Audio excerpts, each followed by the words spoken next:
Okay. Please state your name and the office you're running for. My name is Faye Obamaiti, and I'm running for the State Board of Education, District 11, covering north, south, and west of Tarrant County, all of Packer County, and 6 cities in the northwest part of Dallas County. And why are you running for this office? I am running for this office because of my passion to see an improvement in our educational system for all Texas children. I am a veteran educator, I am in the system, and I believe looking at our Texas administrative code and looking at our administrative codes of educational laws, there are ways that we can improve the system to make education better for all students. All students deserve better, and their families, whether we're talking about dyslexia students, struggling students, whether we're talking about English language learners, GT students, special ed students, all students deserve better. And I believe we can, because right now, Texas ranks number 34 on the ranking across the nation for best school districts in the nation. And I believe we can do better than number 34.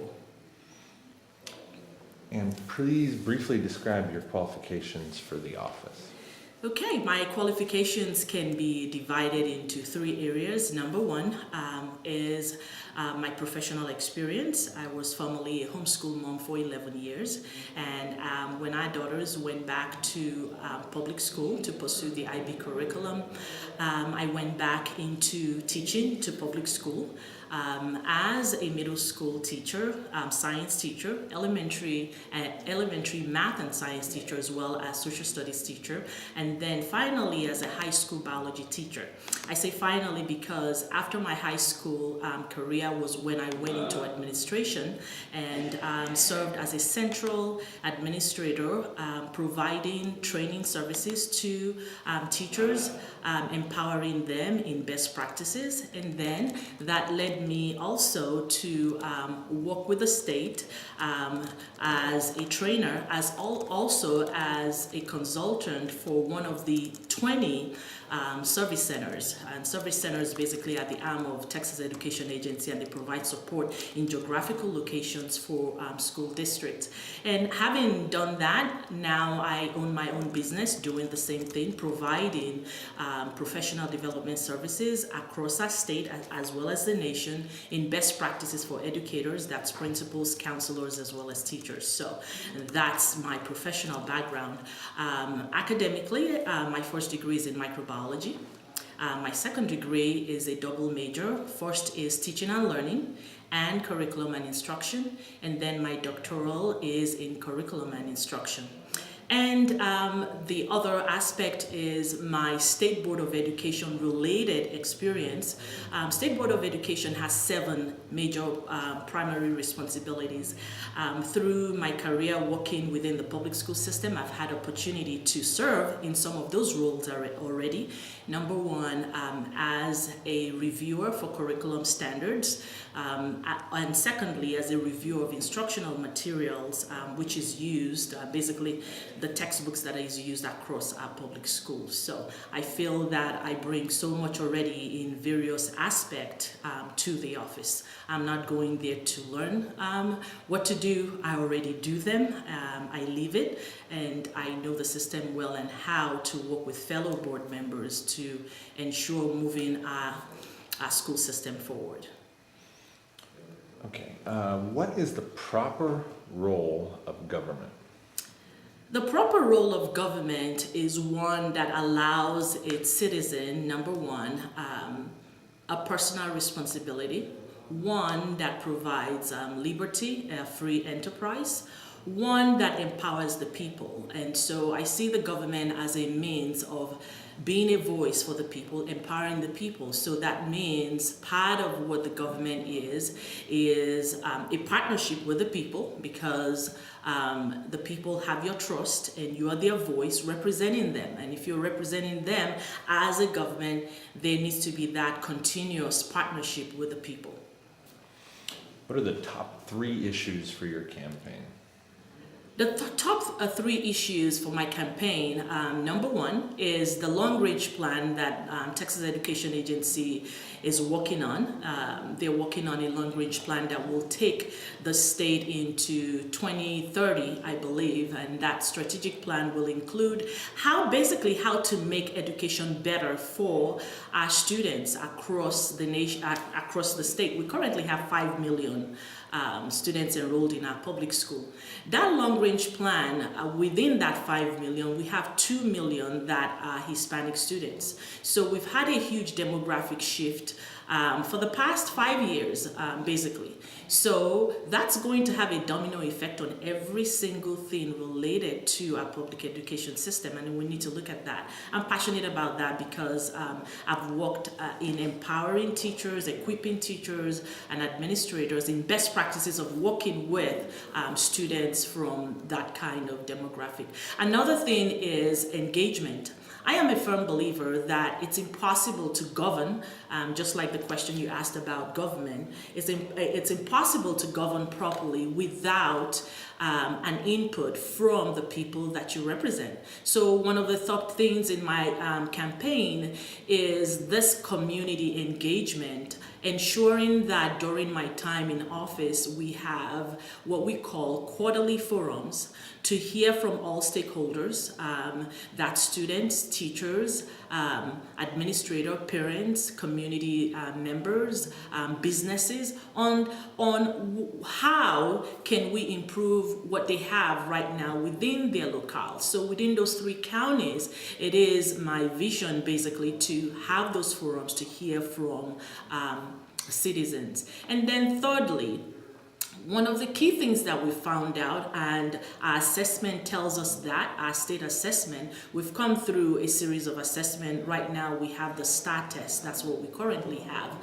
It shows us that a lot of our elementary students are still not adequately equipped and prepared for secondary grades. That means for middle school and high school.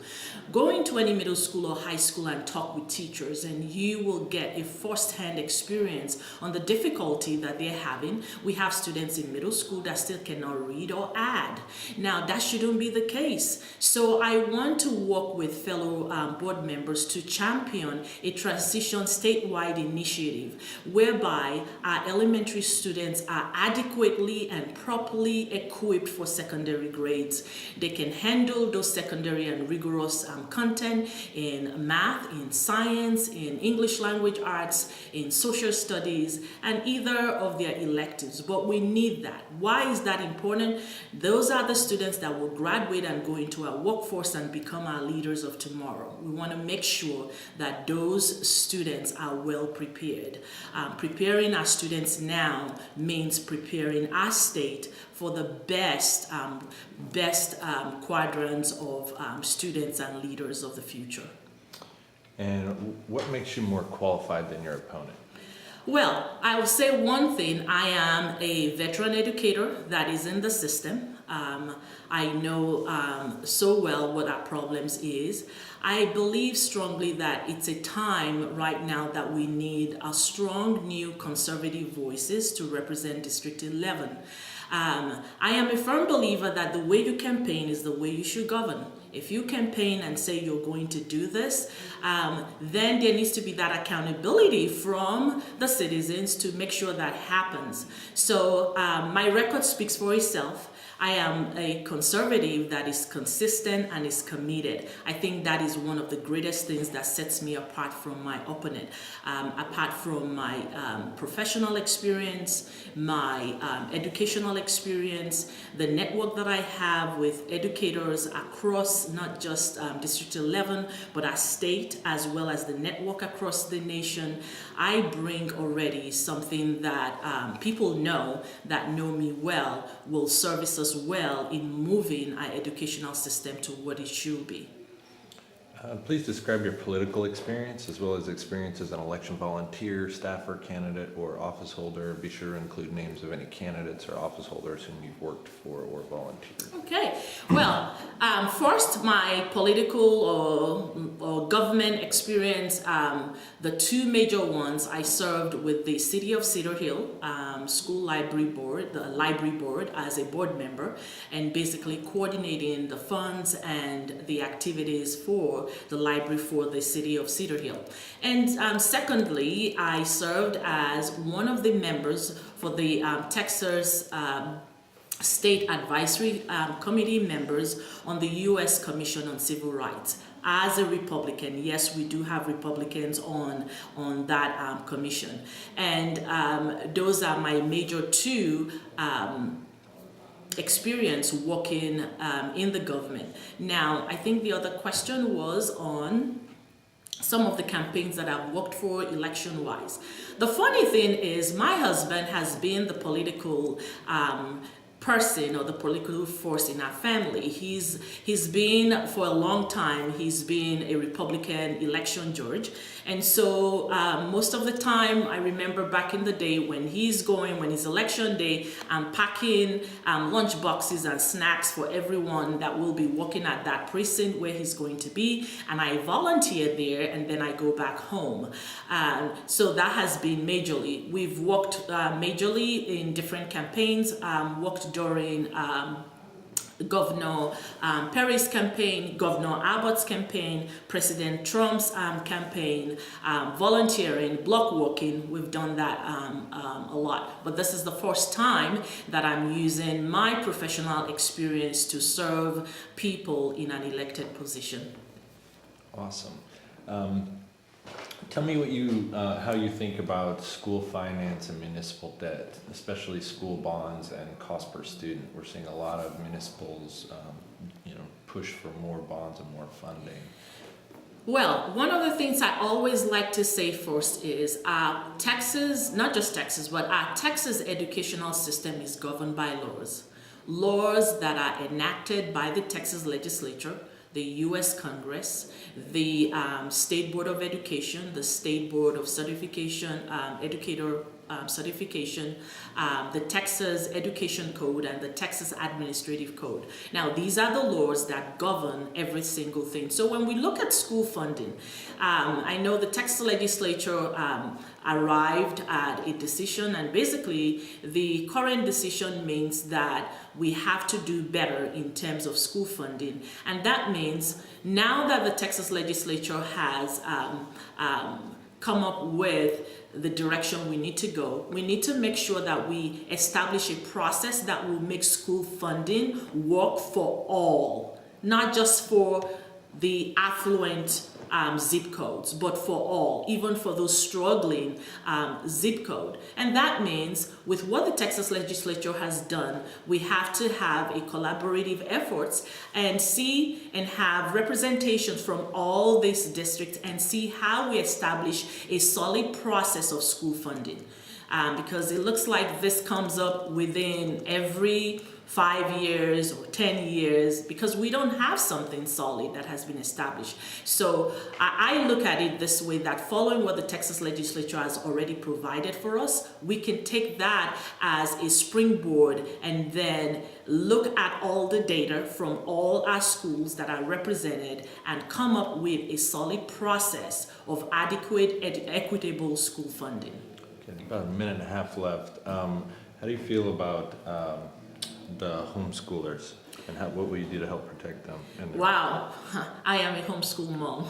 So when we say homeschoolers, there's a saying, once a homeschooler, always a homeschooler. We homeschooled for 11 years, and not only did we homeschool, we were homeschool leaders, and we had the privilege of working with Texas Homeschool Coalition under the guidance of Mr. Tim Lambert and his wife Lindsay, and we established homeschool groups for families and raised up homeschool leaders because we felt that other families that looked like us needed to see that it was okay to homeschool. And we did that successfully, and we've seen the fruit. What will I do with homeschoolers? I will stand with homeschoolers. Right now, we have a solid, well-established homeschool law that basically categorizes homeschools as private schools because they're not regulated by the government. Yes, not regulated because homeschoolers do not use taxpayers' dollars in any form.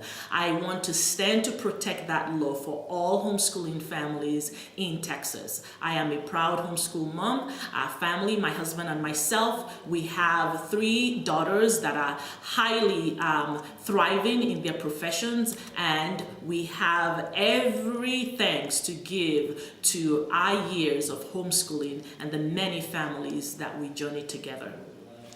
All right, great. And do you have a website or social media that you'd like people to look at? Yes, I have a website. Our campaign website is www.fey4schools. That's Fey, F-E-Y-I, the number 4, then schools.com. We're also on Facebook and is Dr. Feyi Obamenti for State Board of Education. That is the address, and also we're on Instagram, the same Dr. Feyi Obamenti for State Board of Education District 11. I hope you will check us out and connect with us.